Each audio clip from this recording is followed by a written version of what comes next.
یہ اندازہ انہوں نے بعد میں یہ بہانے بنائے. دیکھیے وہ تو میری منت کر رہے تھے. ان کے میاں نواز شریف کے بہت قریبی ساتھی رشتہ دار. کون لوگ تھے؟ میں نام نہیں بتانا چاہتا. سر ڈاکٹر صاحب نام تو لینا آپ. نہیں کیوں اب میں ہر ایک کا نام لوں؟ میں کیوں نام لوں؟ آپ بتا تو سکتے ہیں کون کون لوگ تھے تاکہ لوگ اگر دیکھ لیں تاریخ. ہاں تو پھر شہباز تھا اور نثار تھا اور یہ لوگ تھے.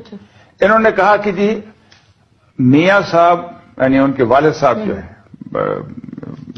ان کے والد میاں شریف صاحب کی بات کریں، وہ آپ کو قرآن پہ ہاتھ رکھ کر دیں گے کہ آپ 5 سال مزید صدر رہیں.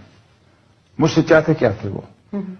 کہ میں حق کی بات نہ کروں، کہ میں سجاد علی شاہ کو ڈسمس کر دوں. کس لیے؟ میں سجاد علی شاہ کو جانتا بھی نہیں تھا. وہ تو محترمہ کا دیا ہوا تحفہ تھا، مگر وہ ایک سیدھا آدمی تھا. انہوں نے پھر کورٹ کو ڈیوائیڈ کیا، پھر انہوں نے اس کے خلاف سازشیں کی. میں کیا سازش کر سکتا تھا؟ میرے پاس تو کوئی پولیٹیکل پاور بھی نہیں تھی.